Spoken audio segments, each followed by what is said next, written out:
লাগাইছে।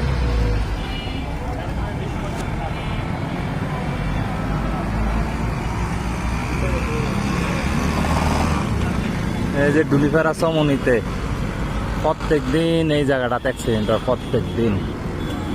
একদিনও বাদ নাই যে একটা গাড়ি উল্টাই না পড়ে, প্রত্যেক দিন এই গাড়িটাতে অ্যাক্সিডেন্ট হয় জায়গাটাতে। উল্টে ভরে গেছে। হ্যাঁ, টাকা টাকা লাগছে না তো কোনো, কেউ ব্যথা হয়েছে না তো, লোক নাই, যাক আল্লাহ বাঁচাইছে, আল্লাহ বাঁচাইছে।